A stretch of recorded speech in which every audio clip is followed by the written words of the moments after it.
Ma famille a manqué mon mariage, qualifiant l'événement de futile pour quelqu'un, en bas de l'échelle, et m'a dit de ne pas les déranger.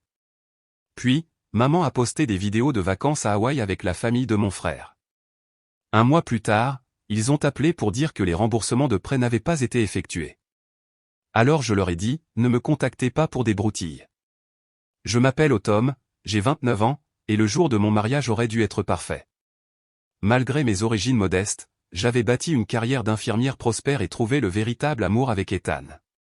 Mais alors que je marchais vers l'hôtel, les sièges réservés à mes parents étaient vides.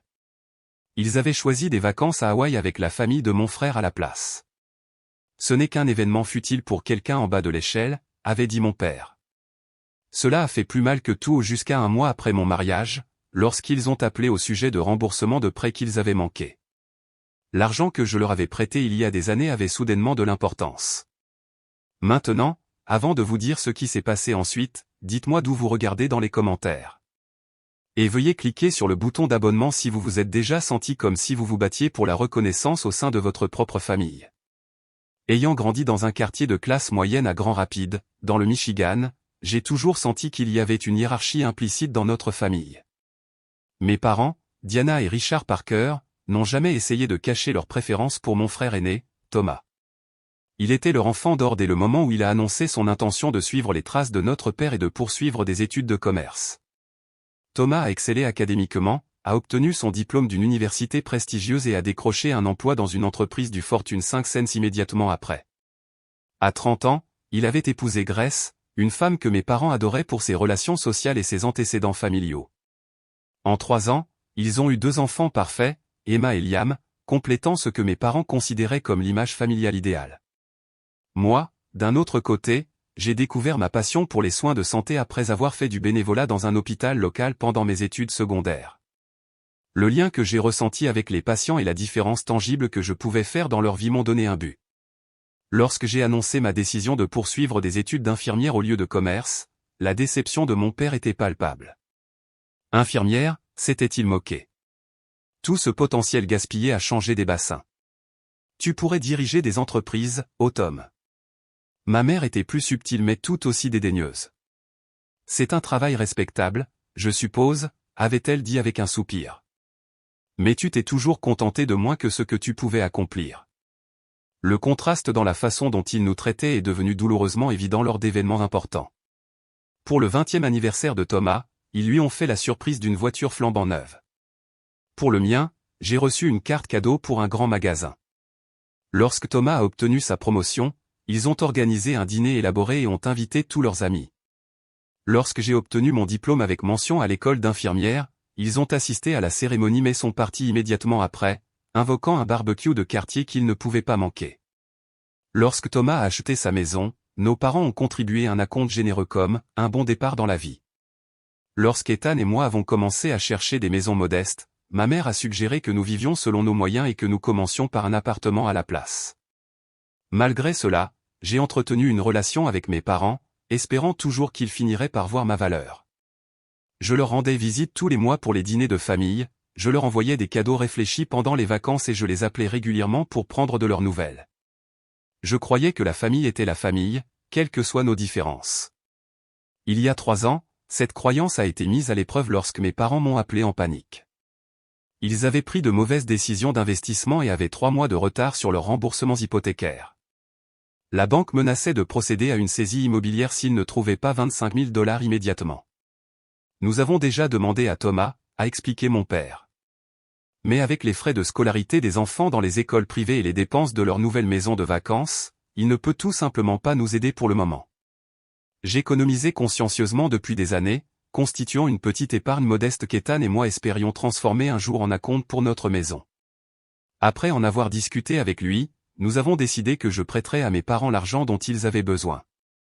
Nous vous rembourserons, a promis ma mère alors que je transférais les fonds. $600 par mois jusqu'à ce que ce soit remboursé.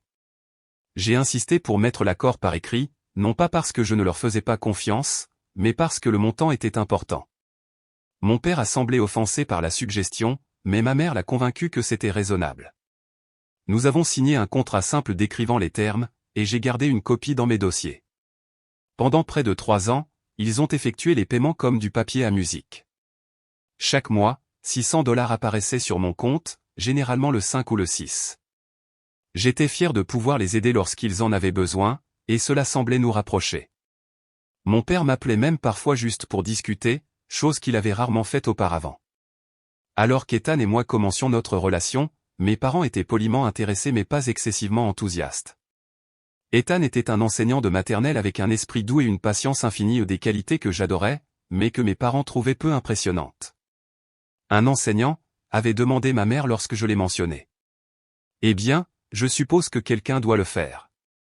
Ethan et moi nous étions rencontrés en faisant du bénévolat dans un programme de lecture d'un hôpital pour enfants. Son dévouement envers ses élèves et sa façon naturelle avec les enfants m'ont captivé dès le début. En un an, nous étions inséparables, et je savais qu'il était celui avec qui je voulais passer ma vie. Ton frère a épousé une fille de la famille Wilson, me rappelait fréquemment ma mère. Le père de Grace joue au golf avec le gouverneur. Savez-vous ce qu'elle n'a pas mentionné? Que la relation de Thomas et Grace ressemblait plus à un arrangement d'affaires qu'à une histoire d'amour. Il présentait une image parfaite sur les médias sociaux et lors des réunions de famille. Mais les quelques fois où je les avais vus seuls, ils se parlaient à peine. Ethan et moi, en revanche, pouvions parler pendant des heures de tout et de rien.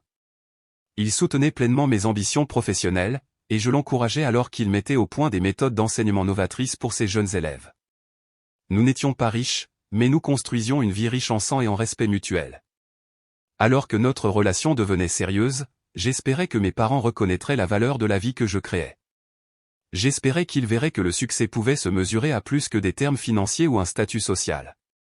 Je n'allais que trop tard découvrir à quel point ces espoirs étaient mal placés. Ethan m'a fait sa demande un mardi après-midi dans le service de pédiatrie où je travaillais.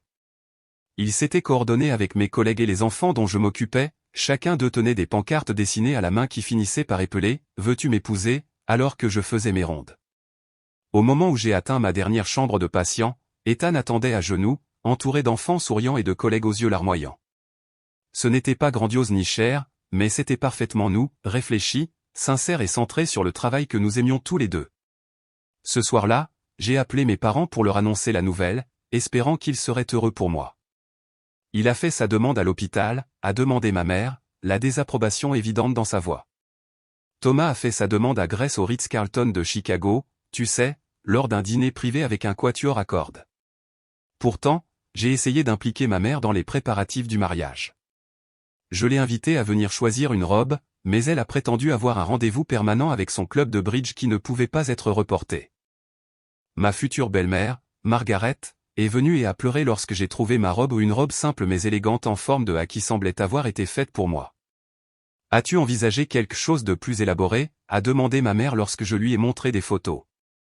La robe de Grace était une création de styliste. Ton frère a dépensé une fortune pour s'assurer qu'elle avait le meilleur. Chaque conversation au sujet du mariage semblait revenir à la célébration extravagante de Thomas et Grace 5 ans plus tôt.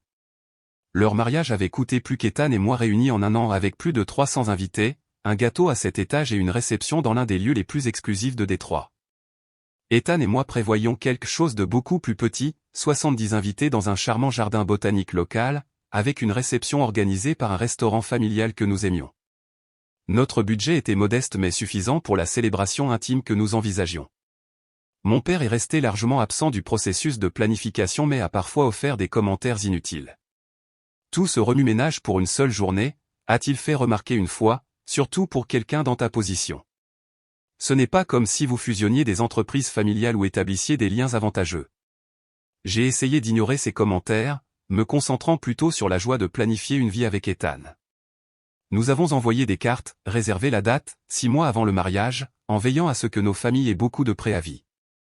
Mes parents ont reçu les leurs, comme l'a confirmé le SMS de ma mère, j'ai reçu ta carte. Nous allons vérifier notre emploi du temps. Au fil des semaines et de l'envoi des invitations officielles, la réponse de mes parents est restée vague. Nous verrons, disait ma mère lorsque je lui demandais directement. Votre père a tellement d'engagement ces jours-ci. 3 mois avant le mariage, lors d'un appel dominical de routine, ma mère a mentionné au passage qu'il finalisait les préparatifs d'un voyage en famille à Hawaï. Quand partez-vous, ai-je demandé, un nœud se formant dans mon estomac. En juin, a-t-elle répondu. Mon mariage était prévu pour le 12 juin. Mais c'est le week-end de mon mariage, ai-je dit, ma voix à peine au-dessus d'un murmure. Est-ce? Oh là là, je dois avoir confondu les dates. Eh bien, il est trop tard pour changer maintenant. Thomas a déjà pris des jours de congé, et les enfants sont si excités. Vous comprenez, n'est-ce pas? Je ne comprenais pas. Pas du tout.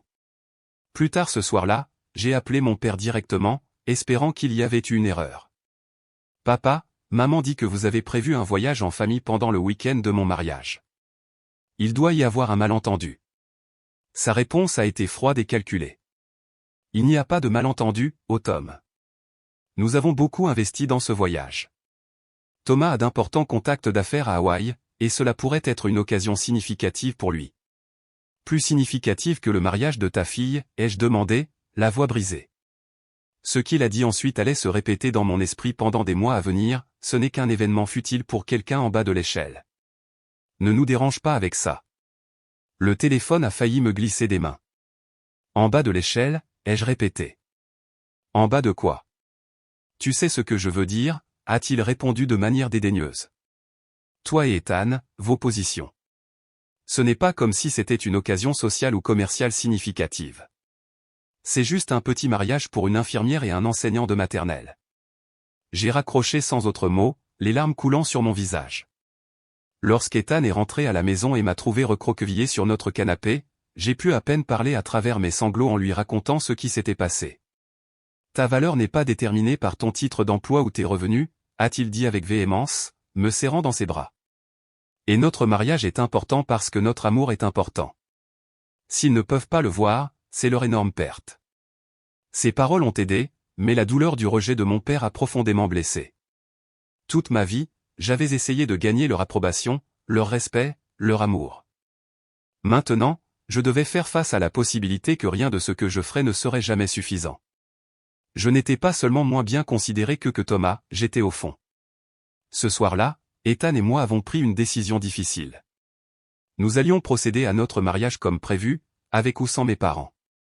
Nous allions célébrer notre amour entouré de personnes qui se souciaient vraiment de nous, pas de nos emplois, pas de notre statut, mais de nous. Les semaines précédant le mariage ont été un montagne russe d'émotions.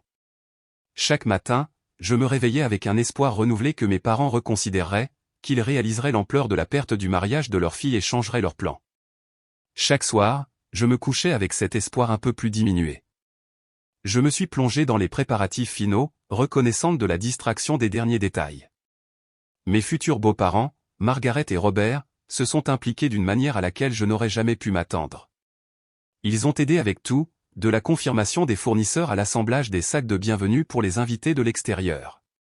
Nous gagnons une fille, pas seulement une belle fille, m'a dit Margaret un soir alors que nous adressions les cartes de place, et nous ne pourrions pas être plus heureux de cela. Sa gentillesse m'a fait pleurer, ce qui arrivait fréquemment en ces jours-là. Le contraste entre son acceptation sans réserve et le rejet de mes propres parents était frappant et douloureux. Ma meilleure amie, Riley, est devenue ma protectrice la plus féroce. Elle me connaissait depuis l'université et avait été témoin de mes luttes incessantes avec le favoritisme de mes parents. Ils ne te méritent pas, a-t-elle déclaré lorsque je lui ai montré le SMS de ma mère confirmant qu'ils allaient effectivement à Hawaï. Ils ne l'ont jamais fait. 2 jours avant le mariage, un grand bouquet est arrivé à notre appartement. Pendant un instant à couper le souffle, j'ai pensé que cela venait peut-être de mes parents, une offrande de paix ou des excuses. Au lieu de cela, la carte disait, à notre merveilleux Tom, nous sommes si fiers de vous accueillir officiellement dans notre famille. Avec tout notre amour, Margaret et Robert. Le matin de mon mariage, je me suis réveillé tôt. Le soleil de juin brillait à travers la fenêtre de notre chambre alors qu'Ethan m'embrassait au revoir avant de se rendre chez ses parents où il se préparerait avec ses garçons d'honneur. La prochaine fois que je te verrai, tu seras en train de marcher vers l'hôtel, a-t-il chuchoté. Riley est arrivé avec le petit déjeuner et du champagne, déterminé à rendre la journée spéciale malgré les vides dans mon cœur. Mes demoiselles d'honneur des collègues de l'hôpital et des amis de l'école d'infirmières ont créé une bulle d'amour et de soutien autour de moi alors que nous nous faisions coiffer et maquiller. J'ai apporté quelque chose, a dit ma collègue, Jennifer, sortant une petite boîte bleue de son sac. Je sais que tu avais mentionné ne pas avoir de « quelque chose d'emprunté ». À l'intérieur se trouvait un délicat bracelet en argent. C'était celui de ma grand-mère, a expliqué Jennifer. Elle était aussi infirmière, pendant la Seconde Guerre mondiale. Elle disait toujours que les soins infirmiers n'étaient pas seulement une profession, c'était une vocation. Seules les personnes les plus fortes et les plus compatissantes y répondaient. Elle t'aurait adoré. C'est exactement ce que j'avais besoin d'entendre. J'ai attaché le bracelet autour de mon poignet, puisant de la force dans le lien avec une autre infirmière qui avait compris la valeur du travail que je faisais, même si mes propres parents ne le faisaient pas. Au jardin botanique, tout était magnifique. Des fleurs sauvages et des bleus et des violets d'où bordait l'allée. Un quatuor à cordes jouait doucement tandis que les invités prenaient place. Robert, le père d'Ethan, m'a trouvé juste avant le début de la cérémonie. « Oh Tom, a-t-il dit doucement, je serais honoré de te conduire jusqu'à l'hôtel si tu le souhaites. Ou tu peux marcher seul. Tout ce qui te semble juste. » Je n'avais prévu aucune de ces options, m'accrochant encore au fantasme que mon père apparaîtrait à la dernière minute. Regardant dans les yeux bienveillants de Robert, j'ai pris ma décision. Je pense que j'ai besoin de faire ça seul, lui ai-je dit. Mais est-ce que toi et Margaret pourriez vous asseoir au premier rang, aux places qui auraient été pour mes parents? Nous serions honorés, a-t-il dit, les yeux embués. Alors que la musique changeait et que les invités se levaient, j'ai commencé ma marche solitaire dans l'allée. Je m'étais inquiété que ce moment se sente incomplet sans mon père à mes côtés, mais au lieu de cela, j'ai ressenti un surprenant sentiment d'émancipation. Chaque pas était un choix, une déclaration que j'étais suffisante, exactement comme j'étais. Lorsque j'ai atteint Ethan et vu l'amour et la fierté briller dans ses yeux, j'ai su avec une certitude absolue que j'étais exactement à ma place. La cérémonie a été tout ce que nous avions espéré, intime, significative et axée sur notre engagement mutuel. Nous avons écrit nos propres vœux, promettant de construire une maison où l'amour et la gentillesse seraient le fondement. Alors que nous échangions les alliances, j'ai ressenti un profond sentiment de paix. Nous étions en train de créer notre propre famille maintenant, une famille basée sur le respect mutuel et les soins sincères. Pendant la réception, j'ai dansé avec Robert pour la danse père-fille. « Merci d'être là », ai-je chuchoté. « Merci d'être la fille que nous avons toujours voulu », a-t-il répondu. Mon collègue, Carlos, avait proposé d'être notre photographe, et son partenaire, Marcus, s'était porté volontaire pour créer une vidéo de mariage. Tout au long de la soirée, ils ont capturé la joie, le rire et l'amour qui remplissaient le jardin. Alors que nous coupions notre gâteau et partagions notre première danse, je me suis retrouvée vraiment présente dans l'instant, entourée de personnes qui avaient choisi d'être là pour nous. Ce n'est que le lendemain matin, alors qu'Ethan et moi nous préparions à partir pour notre lune de miel dans le Maine, que j'ai fait l'erreur de vérifier mon téléphone. Là, sur la page Instagram de ma mère, il y avait une série de vidéos de leur voyage à Hawaï. Vacances familiales parfaites, disait la légende sous une scène de plage au coucher du soleil mettant en vedette mes parents, Thomas, Grace et leurs enfants en train de construire un château de sable. Les commentaires étaient pires, rien de mieux que d'avoir toute la famille réunie. Ma mère avait répondu aux commentaires d'une amie. Les mots piquaient comme du sel dans une plaie ouverte. Non seulement ils avaient choisi de manquer mon mariage, mais ils faisaient semblant publiquement que je ne faisais même pas partie de la famille. Ethan m'a doucement pris le téléphone des mains. « Débranchons ça pour la lune de miel », a-t-il suggéré. Il ne mérite pas de place dans notre bonheur en ce moment. Il avait raison. J'ai désactivé toutes les notifications des comptes de médias sociaux de ma famille et je me suis concentré sur le début de notre vie de couple. La douleur n'a pas disparu, mais j'ai refusé de la laisser éclipser le bel engagement que nous avions pris l'un envers l'autre. Notre lune de miel sur la côte du Maine est devenue un sanctuaire. Nous avons séjourné dans un petit gîte donnant sur l'Atlantique, où les matins étaient passés à regarder le lever du soleil sur l'eau et les soirées étaient remplies de conversations tranquilles sur notre avenir. Loin du bruit de la vie quotidienne et de la douleur du rejet familial, j'ai commencé à guérir. Et si c'était une bénédiction déguisée, a demandé Ethan un soir alors que nous marchions le long du rivage. Tes parents t'ont montré exactement qui ils sont. Plus d'illusions. Plus d'espoir qu'ils vont soudainement changer. Ces paroles ont trouvé un écho en moi. Pendant des années, j'avais couru après une approbation qui n'allait jamais venir. Je m'étais mesuré à travers leurs yeux, me trouvant toujours à court. Peut-être que maintenant je pouvais enfin arrêter de courir cette course impossible. De retour dans notre appartement, officiellement notre maison partagée, où nous avons commencé à construire notre vie de couple. Nous avons établi de nouvelles routines et traditions, de petits rituels significatifs qui étaient uniquement les nôtres, crêpes le dimanche matin, jeux de société le mercredi soir, excursion d'une journée chaque mois pour explorer les villes voisines. J'ai pris la décision consciente de limiter les contacts avec mes parents. Je n'ai pas bloqué leurs numéros ni ne les ai complètement coupés, mais j'ai cessé d'initier la communication. Plus d'appels hebdomadaires. Plus de recherche de leurs avis sur les décisions. Plus de tentatives désespérées de partager ma vie avec eux. Sur la suggestion de Riley, j'ai commencé à voir une thérapeute, le Dr Bennett, spécialisée dans les traumatismes familiaux. Nos séances m'ont aidé à traiter non seulement le rejet du mariage, mais aussi toute une vie de messages subtils et moins subtils qui avaient endommagé mon estime de soi.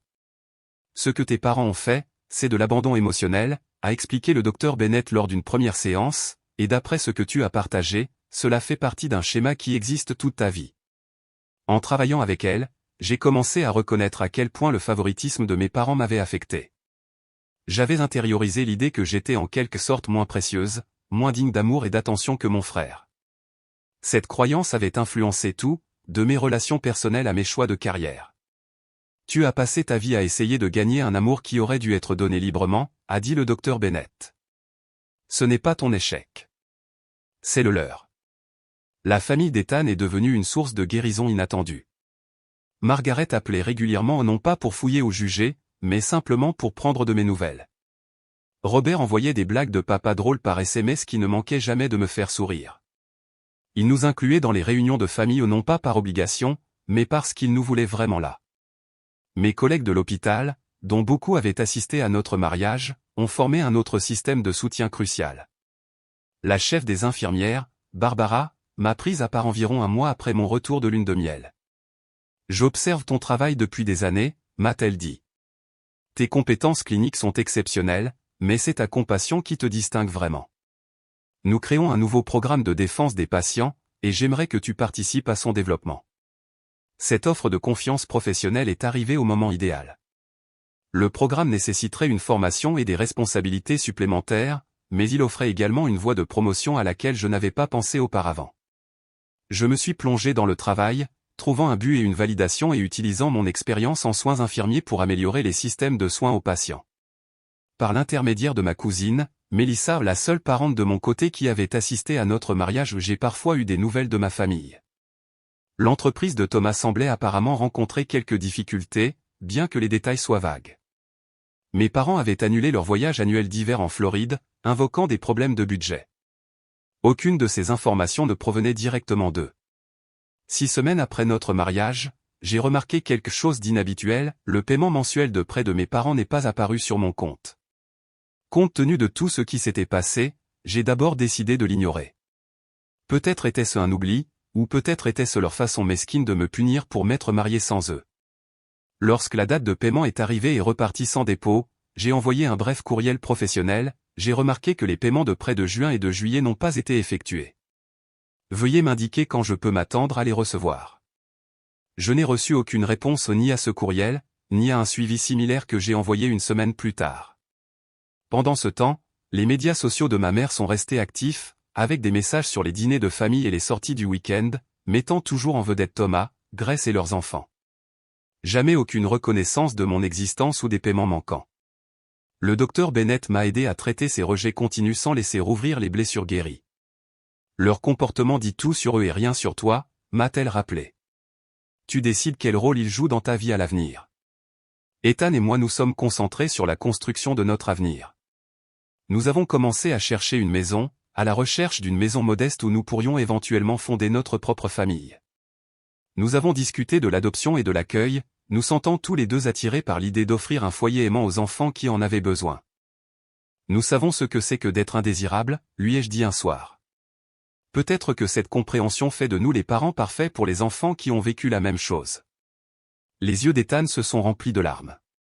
Tu vas être une mère incroyable, a-t-il dit, du genre qui s'assure que ses enfants ne doutent jamais qu'ils sont aimés. Alors que l'été tournait à l'automne, je me suis installé dans une nouvelle normalité. La vie sans la présence constante de mes parents n'était pas seulement gérable, mais, à bien des égards, plus paisible. Je ne me préparais plus à des critiques à chaque appel téléphonique ni ne mesurais mes réussites par rapport à celles de mon frère. J'apprenais à me voir à travers mes propres yeux et à travers les yeux de personnes qui me valorisaient vraiment. Puis, exactement un mois après notre mariage, mon père a appelé. La vue du nom de mon père sur l'écran de mon téléphone après des semaines de silence a fait battre mon cœur. J'ai failli ne pas répondre, mais la curiosité a gagné. Allô, ai-je dit prudemment. Oh Tom, la voix de mon père était sèche, professionnelle. J'appelle au sujet des dépôts. J'ai été momentanément confuse. Dépôt? Oui, a-t-il dit avec impatience. Nous n'avons reçu aucun dépôt de ta part au cours des 2 derniers mois. J'ai vérifié auprès de la banque, et il n'y a eu aucune activité. Y a-t-il un problème que nous devrions connaître? La réalisation m'a frappé comme un coup physique. Il n'appelait pas au sujet des paiements de prêts qu'ils avaient manqués, il appelait parce qu'il s'attendait en quelque sorte à ce que je leur envoie de l'argent. Papa, ai-je dit lentement, je pense qu'il y a eu un malentendu. Toi et maman me devez de l'argent, pas l'inverse. Je vous ai prêté 25 000 $ il y a 3 ans, et vous avez effectué des paiements mensuels de 600 $ jusqu'à récemment. La ligne est restée silencieuse un instant. Puis, c'était un cadeau, ô Tom. Nous sommes tes parents. La famille est de la famille sans faire de compte. Ma main s'est serrée autour du téléphone. Ce n'était pas un cadeau. Nous avons signé un accord de prêt. Je l'ai pas écrit. Une technicalité, a-t-il renvoyé. Écoute, nous avons besoin que tu commences à contribuer au fonds familial. Thomas traverse une période difficile avec son entreprise, et nous l'aidons à rester à flot. En tant que sœur, tu devrais faire ta part. L'audace était à couper le souffle. Laisse-moi comprendre, ai-je dit, luttant pour garder ma voix ferme. Vous avez manqué mon mariage pour des vacances avec Thomas, l'avez qualifié d'événement futile pour quelqu'un, en bas de l'échelle, ne m'avez pas parlé depuis plus d'1 mois, avez cessé de faire des paiements sur de l'argent que vous me devez légalement, et maintenant vous appelez pour exiger que je vous donne plus d'argent pour aider mon frère? Ne sois pas dramatique, a dit mon père froidement.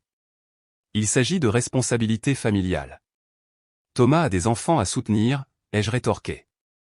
Et j'ai une vie à construire ou une vie dont vous avez clairement fait comprendre que vous ne valorisez ni ne respectez. Il ne s'agit pas de respect, a-t-il insisté. Il s'agit de questions pratiques. Thomas a besoin de, je me fiche de ce dont Thomas a besoin, les jeux interrompus, me surprenant moi-même par ma fermeté.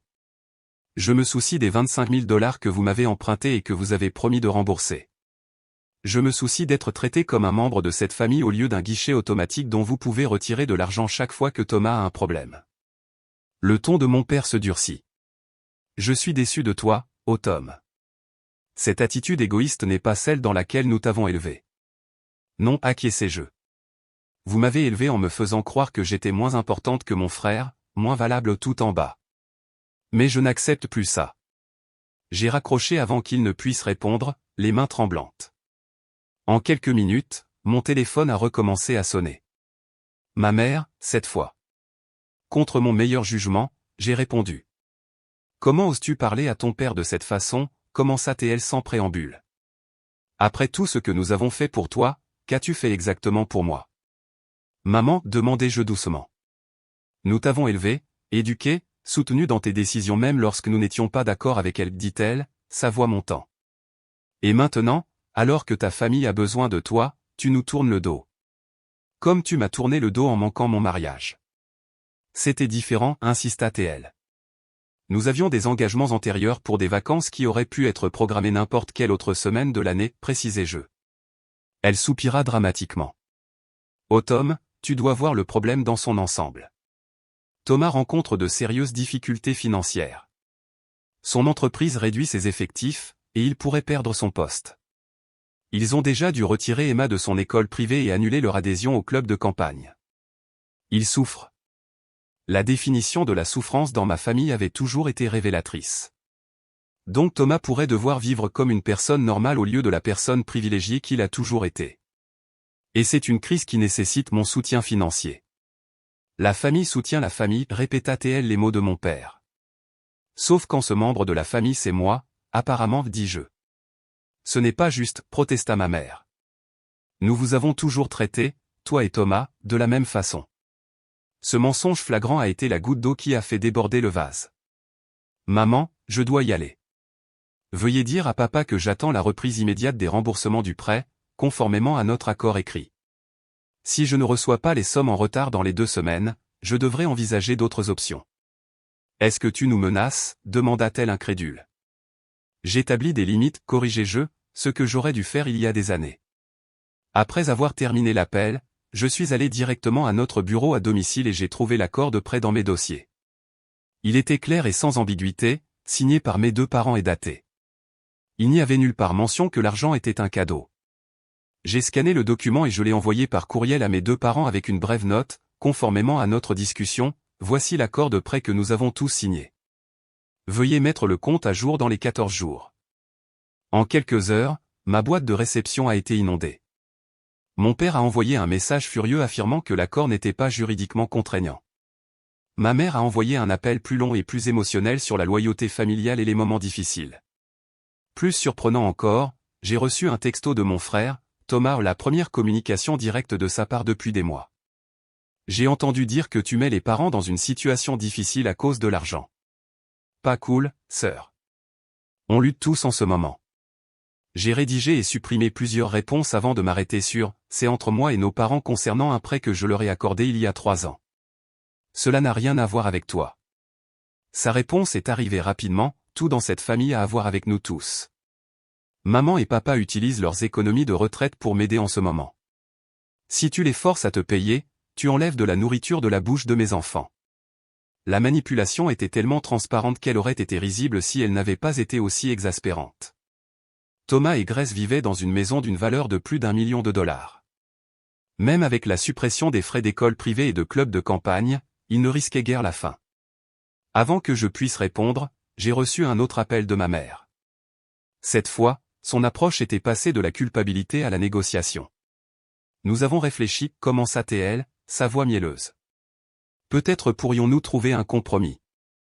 Et si nous réduisions les paiements mensuels temporairement, juste jusqu'à ce que Thomas se remette sur pied? Les conditions du prêt sont déjà établies, répondis-je. Je ne suis pas disposé à les renégocier. Mais tu dois sûrement comprendre qu'aider ton frère est une priorité en ce moment, supplia-t-elle.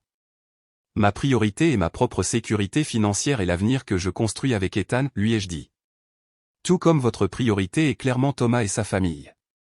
Nous avons tous les deux fait nos choix. Après une pause, son ton a changé à nouveau. Ton père pense que nous devrions examiner si tu nous as contraints à signer cet accord. Nous étions sous la contrainte, confrontés à une saisie immobilière. Un bon avocat pourrait déclarer le contrat nul et non avenu. La menace était si inattendue que j'ai éclaté de rire. Est-ce que tu menaces sérieusement de prétendre que je t'ai en quelque sorte forcé à accepter 25 000 $ de ma part? Allez-y, faites valoir cet argument devant le tribunal. J'aimerais beaucoup savoir comment ça se passe. Tu as changé, ô Tom, dit ma mère d'un ton accusateur. Tu étais si douce et accommodante. J'ai grandi, l'ai-je corrigé, et j'ai cessé d'accepter des miettes d'attention en vous regardant donner le repas entier à Thomas.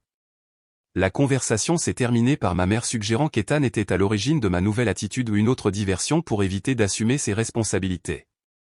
En raccrochant, j'ai réalisé quelque chose d'important, pour la première fois de ma vie, je n'étais pas dévasté par la désapprobation de mes parents. J'étais en colère, oui, mais aussi lucide et résolu. Ce soir-là, j'ai tout partagé avec Ethan. Son soutien a été indéfectible. Tu sais quelle est la partie la plus folle, lui ai-je dit. Il croit sincèrement que je leur dois cet argent. Que mon rôle dans la famille est de fournir un soutien financier tout en acceptant la négligence émotionnelle en retour, parce que cet arrangement leur convient. Ethan a fait remarquer, ils ne sont contrariés que parce que tu perturbes un système qui les a avantagés pendant des années. Le lendemain, j'ai reçu un texto de Grace, la femme de mon frère, tu nous mets dans une situation impossible avec cette affaire de prêt. La réputation de la famille pourrait en souffrir si cela devient public. Pense à ta nièce et à ton neveu. La mention d'Emma et Liam, des enfants que je connaissais à peine parce que Thomas et Grace ne m'incluaient que rarement dans leur vie, était la tactique de manipulation finale. Je ne l'ai pas dignifié d'une réponse. Au lieu de cela, j'ai appelé un avocat. Il était temps d'arrêter d'espérer que ma famille ferait ce qu'il faut et de commencer à faire en sorte qu'elle n'ait pas le choix. Le cabinet d'avocats était situé dans une maison victorienne réhabilitée au centre-ville. Son intérieur, un mélange de charme historique et d'efficacité moderne. Meredith Walsh, l'avocate que Riley avait recommandée, a examiné mes documents de prêt avec une attention particulière. C'est en fait assez simple, dit-elle en levant les yeux des papiers. L'accord est clairement rédigé, correctement signé et comprend des conditions de remboursement spécifiques. Il n'y a aucune ambiguïté sur le fait qu'il s'agit d'un prêt plutôt que d'un cadeau. Mes parents suggèrent qu'ils ont signé sous la contrainte, ai-je expliqué. Meredith a haussé un sourcil. Ont-ils été menacés physiquement, contraints d'une manière ou d'une autre? Non, bien sûr que non. Ils avaient besoin d'argent pour éviter la saisie immobilière. J'ai proposé de les aider. Ils ont accepté. Ce n'est pas de la contrainte, m'a-t-elle assuré. C'est un membre de la famille qui apporte son aide lors d'une urgence financière. Le fait qu'ils aient effectué des paiements réguliers pendant près de 3 ans établit encore davantage leur compréhension qu'il s'agissait d'un prêt avec des attentes de remboursement. Sa confiance était rassurante.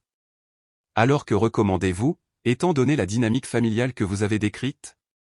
Je suggère que nous commencions par une lettre de mise en demeure officielle. Elle établit une piste écrite et montre que vous êtes sérieuse au sujet du recouvrement des fonds. Souvent, cela suffit pour inciter au paiement sans autre action en justice. J'ai hoché la tête, ressentant un étrange mélange de tristesse et de résolution. Et s'ils ne répondent pas, alors nous discuterons des prochaines étapes, qui pourraient inclure une procédure en justice de petite instance ou un procès civil, selon votre préférence. Mais commençons par la lettre et voyons ce qui se passe. 2 jours plus tard, j'ai approuvé le projet définitif de la lettre de mise en demeure. Elle était professionnelle et directe, soulignant les conditions du prêt, notant les paiements manqués et demandant que le compte soit mis à jour dans les 30 jours pour éviter toute autre action en justice.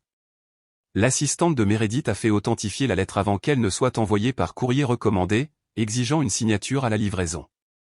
Il ne s'agissait plus seulement d'argent.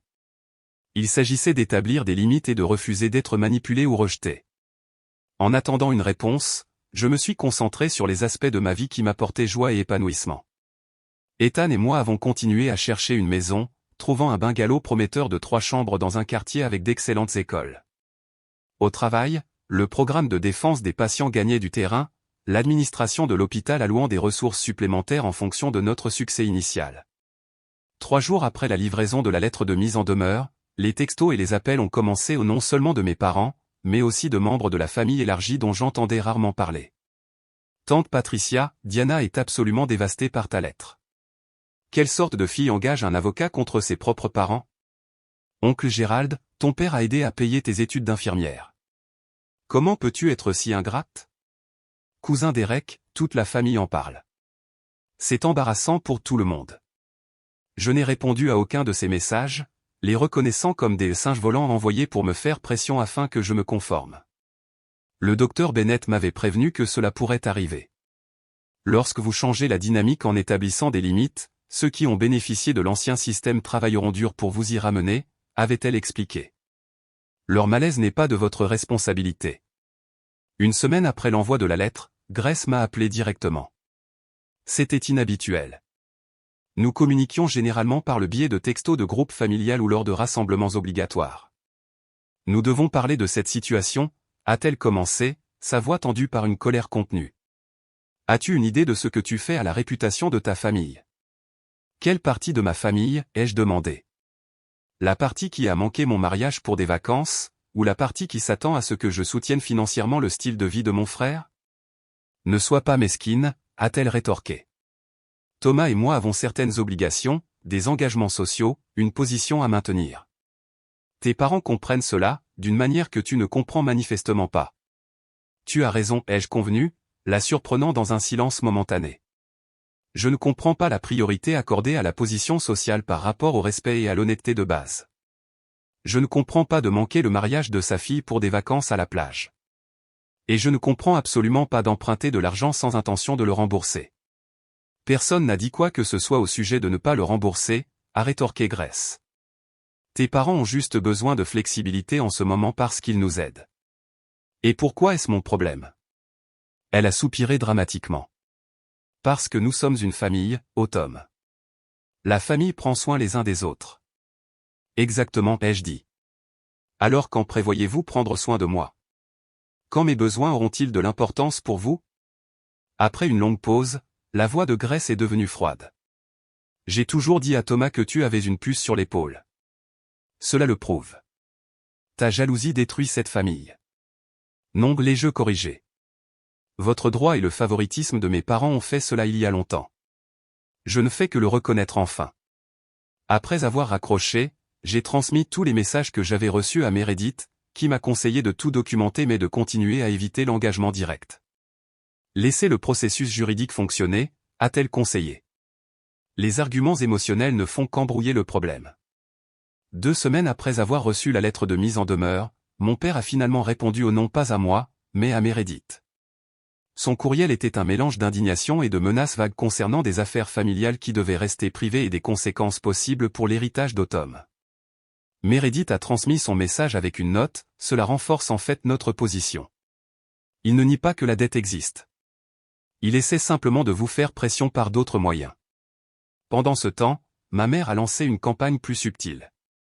Elle a commencé à publier d'anciennes photos de famille sur les médias sociaux, toujours celles qui m'incluaient, toujours avec des légendes comme « J'aimerais les jours où la famille signifiait tout » ou « Rien de plus précieux que l'amour d'une fille ». La tentative transparente de se présenter comme la mère blessée et moi comme la fille ingrate aurait pu fonctionner autrefois, mais la thérapie et la distance m'avaient donné de la clarté. Ces messages ne portaient pas sur l'amour ou la réconciliation. Ils portaient sur le contrôle du récit et le sauvetage de la face. 3 semaines après la lettre de mise en demeure, alors que la date limite approchait, j'ai reçu un texto de mon père, « Nous devons nous rencontrer nous tous ». Cela est allé assez loin. Après avoir consulté à la fois Meredith et le docteur Bennett, j'ai accepté une réunion dans un lieu neutre, une salle privée dans un restaurant local avec des conditions. Ethan m'accompagnerait, la réunion durerait au maximum 1 heure, et il n'y aurait aucune discussion sur le retrait de la demande légale. Mon père a accepté ces conditions à contre-cœur, et la réunion a été fixée pour le samedi après-midi suivant. Alors qu'Ethan et moi allions au restaurant, il s'est penché et m'a serré la main. « Souviens-toi, a-t-il dit, tu n'es plus la même personne qu'il pouvait manipuler auparavant. Tu es plus forte maintenant. » J'ai hoché la tête, tirant réconfort de sa confiance en moi. Je veux juste que cela soit résolu pour que nous puissions aller de l'avant avec nos vies. Quoi qu'il arrive là-dedans, m'a assuré Ethan, nous allons déjà de l'avant. Ils ne peuvent pas te prendre ça à moins que tu les laisses faire. Avec ces mots qui me fortifiaient, je suis entré dans le restaurant prêt à faire face à ma famille et à rester ferme dans ma vérité, peu importe comment ils essayaient de la tordre. La salle à manger privée du Riverside Grill semblait trop petite pour la tension qu'elle contenait. Mes parents étaient assis d'un côté de la table, Thomas et Grace de l'autre. Ethan et moi avons pris le côté restant, créant un triangle de forces opposées. Mon père a parlé, son personnage d'homme d'affaires fermement en place. Cette réunion vise à trouver une solution qui convienne à tout le monde. L'avocat était inutile et inflammatoire. Je suis en désaccord, ai-je répondu calmement. J'ai essayé d'en discuter directement avec vous deux. Vous avez rejeté mes préoccupations et nié l'existence d'un prêt que nous savons tous être réel. Nous n'avons jamais nié. Ma mère a commencé, mais je l'ai interrompue en faisant glisser des copies des courriels de mon père sur la table. Vous avez suggéré que je vous avais contraint à signer. Vous avez laissé entendre que l'accord était invalide. Vous l'avez appelé un cadeau après 3 ans de paiement régulier. Si ce n'est pas un déni, je ne sais pas ce que c'est. Thomas s'est penché en avant, son expression sévère. Oh Tom, tu dois comprendre la pression que nos parents subissent en ce moment. La restructuration de ma société a créé des problèmes temporaires de trésorerie, et il nous aide à combler le fossé. Je comprends parfaitement les jeux assurés. Ce que tu ne comprends pas, c'est que leurs choix financiers ne sont pas de ma responsabilité ni les tiens. Tu préférerais donc voir ta nièce et ton neveu souffrir? Grace est intervenue, sa voix ruisselant de jugement. Ethan, qui était resté silencieux jusqu'à présent, a pris la parole. Personne ne souffre ici, sauf Autumn, qui a été constamment dévalorisé par cette famille. Vos enfants fréquentent une école privée. Vous vivez dans une maison d'1 million de dollars. Vous avez fait des vacances de luxe à Hawaï au lieu d'assister à notre mariage. Votre définition de la souffrance est pour la plupart des gens la définition du privilège. Le visage de mon père a rougi. Tu n'as pas le droit de nous parler de cette façon. C'est une affaire de famille. Ethan et ma famille, ai-je dit fermement. La famille que j'ai choisie. La famille qui est là pour moi. Nous avons toujours été là pour toi, a insisté ma mère, les larmes aux yeux. Nous t'avons soutenu dans tout. Quand, ai-je demandé. Quand m'avez-vous déjà privilégié par rapport à Thomas? Quand avez-vous jamais célébré mes réussites sans les comparer aux siennes? Quand avez-vous jamais respecté mes choix? La pièce est tombée silencieuse alors que mes questions restaient suspendues dans l'air. Finalement, Thomas a parlé, sa voix inhabituellement modeste. Que veux-tu dire par le fait qu'ils ont emprunté de l'argent? Je me suis tourné vers lui avec surprise. Les 25 000 $ que je leur ai prêtés il y a 3 ans lorsqu'ils étaient confrontés à une saisie immobilière. C'est de cela que toute cette situation parle. Thomas semblait vraiment confus. Tu leur as prêté 25 000 $? Je ne le savais pas. Ils m'ont dit qu'ils t'avaient demandé, a-t-il dit lentement. Mais tu ne pouvais pas aider à cause de tes dépenses. L'expression de mon frère est passée de la confusion à la colère alors qu'il se tournait vers nos parents. Tu m'as dit que vous aviez contracté un prêt sur valeur immobilière. Tu n'as jamais rien dit au sujet d'emprunter à Autom. Mes parents ont échangé un regard qui a confirmé tout. Ils nous avaient menti tous les deux me disant qu'ils s'étaient adressés à Thomas, lui disant qu'ils avaient obtenu un financement bancaire. Nous ne voulions pas t'inquiéter, a dit mon père à Thomas. Tu t'occupais des problèmes scolaires d'Emma à l'époque. Alors vous avez emprunté à Autom à la place le salaire d'une infirmière? Thomas a secoué la tête avec incrédulité. Et maintenant, vous utilisez l'argent que vous êtes censé lui rembourser pour m'aider? C'est compliqué, a dit ma mère faiblement. Non, a rétorqué Thomas. Ce n'est pas du tout compliqué. C'est faux. La révélation a changé toute la dynamique de la pièce. Pour la première fois, Thomas voyait le favoritisme de nos parents de l'extérieur et reconnaissait l'injustice de la chose. Tu aurais dû me le dire, a-t-il poursuivi. Je n'aurais jamais accepté votre aide si j'avais su que cela se faisait aux dépens d'Autom. Mon père a tenté de reprendre le contrôle de la conversation. Le point est que nous devons trouver une solution qui convienne à tout le monde. Peut-être un calendrier de paiement révisé. Le point, ai-je interrompu, est que vous avez emprunté de l'argent avec des conditions de remboursement spécifiques. Vous avez manqué plusieurs paiements, et au lieu d'honorer votre obligation, vous avez essayé de me manipuler et de me faire croire que j'avais oublié tout cela. Ce n'est pas juste, a protesté ma mère. Ce qui n'est pas juste, a dit Ethan tranquillement, c'est de manquer le mariage de sa fille et de s'attendre ensuite à ce qu'elle finance vos choix de style de vie. La réunion s'est poursuivie pendant encore 30 minutes tendues. Progressivement, alors que Thomas continuait à prendre parti pour moi plutôt que pour nos parents, leur position s'est affaiblie. À la fin, mon père a accepté de reprendre le calendrier de paiement initial et de rattraper les paiements manqués dans les 60 jours. Je vais le mettre par écrit, a-t-il dit sèchement, sa fierté manifestement blessée. Ce serait mieux, ai-je convenu, maintenant la distance professionnelle qui semblait être la seule façon saine d'interagir avec eux. Maintenant, alors que nous nous préparions à partir, Thomas m'a tiré de côté. Je n'avais aucune idée, a-t-il dit, sa voix basse, du prêt, ni de rien de tout cela, vraiment de la façon dont ils t'ont traité, du mariage, de tout cela. J'ai étudié le visage de mon frère, voyant de vrais regrets là. Je te crois, ai-je dit enfin. Mais cela ne change pas ce qui s'est passé. Non, a-t-il convenu. Cela ne le fait pas, mais cela peut peut-être changer ce qui se passera ensuite. Au cours des semaines suivantes, mes parents se sont conformés aux conditions que nous avions convenues. Les paiements manqués ont été versés, et les paiements mensuels réguliers ont repris. Mon père a envoyé toute la correspondance par l'intermédiaire de Meredith, maintenant un ton froidement professionnel qui était en fait un soulagement après des années de manipulation émotionnelle. Thomas, étonnamment, a commencé à prendre contact de manière indépendante, d'abord avec de brefs textos pour prendre des nouvelles, puis avec une invitation pour Ethan et moi à le rencontrer, Grace, et les enfants pour déjeuner. Le déjeuner était maladroit mais civil, Thomas faisant un effort notable pour s'enquérir de mon travail et de nos progrès dans la recherche d'une maison. Alors que l'argent du prêt remboursé s'accumulait sur notre compte, Ethan et moi avons pris une décision. Au lieu de l'utiliser pour nous-mêmes, nous avons créé un fonds de bourse pour les étudiants en soins infirmiers se concentrant sur la défense des patients. Il semblait juste de transformer de l'argent qui avait causé tant de douleur en quelque chose qui créerait des occasions et la guérison. 3 mois après notre réunion familiale conflictuelle, nous avons emménagé dans notre nouvelle maison un charmant bungalow de 3 chambres avec une cour clôturée, parfait pour les enfants que nous espérons avoir un jour. Alors que nous installions nos meubles et commencions à faire de la maison la nôtre, j'ai ressenti un profond sentiment de paix. Nous construisions notre vie à nos conditions, libérés du poids des attentes et des obligations qui ne m'avaient jamais servi.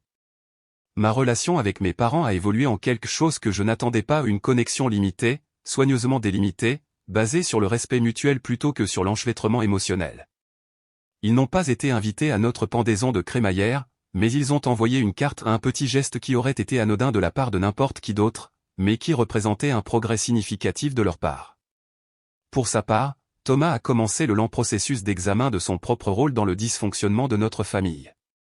Lors d'une rare rencontre autour d'un café, juste entre nous deux, il a admis « Je n'ai jamais remis en question pourquoi j'avais toujours plu. Il était plus facile de croire que je le méritais en quelque sorte. C'est comme ça que fonctionne le privilège.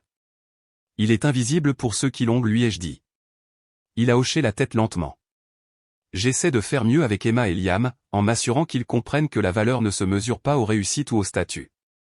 C'était un début, pas exactement le pardon, mais une ouverture pour que quelque chose de nouveau puisse grandir. 6 mois après notre mariage, j'ai découvert que j'étais enceinte. La joie qu'Ethan et moi avons ressentie était compliquée par des questions sur la façon d'impliquer ma famille. Après de nombreuses discussions et consultations avec le docteur Bennett, nous avons décidé de fixer des limites claires. Ils pouvaient être grands-parents, mais seulement s'ils respectaient nos décisions parentales et nous traitaient avec respect constant. Notre enfant ne se sentira jamais classé ou valorisé en fonction de ses réalisations, ai-je dit à mes parents lorsque nous avons partagé la nouvelle. Il sera aimé inconditionnellement, exactement comme il est. Ma mère semblait vraiment émue par cela. Je veux faire mieux, a-t-elle dit tranquillement. Des actes, pas des paroles, lui ai-je rappelé. C'est ce que je vais surveiller. Lorsque notre fille, Lily, est née le printemps suivant, mes parents ont attendu d'être invités à venir en visite plutôt que de présumer de leur droit d'être là. Ils ont apporté des cadeaux modestes et réfléchis au lieu des démonstrations extravagantes qu'ils avaient montrées avec les enfants de Thomas. De petits pas, mais significatifs. Le plus grand cadeau de ce voyage difficile a été la liberté de définir la famille à mes propres conditions. Les parents d'Ethan continuent d'être une bénédiction dans nos vies, montrant à Lily à quoi ressemble l'amour inconditionnel des grands-parents. Mes collègues de l'hôpital, en particulier Barbara, qui est devenue la grand-mère honoraire de Lily, créent une communauté de soutien et d'appartenance. Et Riley, qui m'a soutenu dans chaque défi, est maintenant la marraine de Lily et mon amie indéfectible. Tu m'as appris ce que signifie se défendre, m'a-t-elle dit récemment. Ta fille a de la chance d'avoir cet exemple. Je ne sais pas ce que l'avenir réserve à ma relation avec mes parents. Certaines blessures guérissent complètement. D'autres laissent des cicatrices qui changent la façon dont nous nous déplaçons dans le monde. Ce que je sais, c'est que j'ai brisé un cycle qui aurait pu se poursuivre pendant des générations. Ma fille grandira en sachant que sa valeur inhérente ne dépend pas de la comparaison ou de la compétition. Elle ne sera jamais au fond de quoi que ce soit, surtout pas de l'amour de sa famille. Si vous regardez ceci et que vous luttez contre une dynamique familiale qui diminue votre valeur, sachez que vous méritez mieux. Fixer des limites n'est pas égoïste, c'est nécessaire pour votre bien-être. Et parfois, la famille que vous créez par le choix et l'amour est plus nourrissante que celle dans laquelle vous êtes né. J'aimerais entendre vos pensées dans les commentaires. Avez-vous déjà dû vous opposer à des membres de votre famille qui vous ont pris pour acquis? Comment avez-vous trouvé le courage de vous valoriser lorsque les autres ne le feraient pas? Aimez cette vidéo si elle vous a touché. Abonnez-vous pour plus d'histoires sur la façon de trouver de la force dans les situations familiales difficiles, et partagez-les avec quelqu'un qui pourrait avoir besoin d'entendre qu'il n'est pas seul. Merci de faire partie de mon voyage, et souvenez-vous, vous méritez le respect, quoi que les autres puissent dire.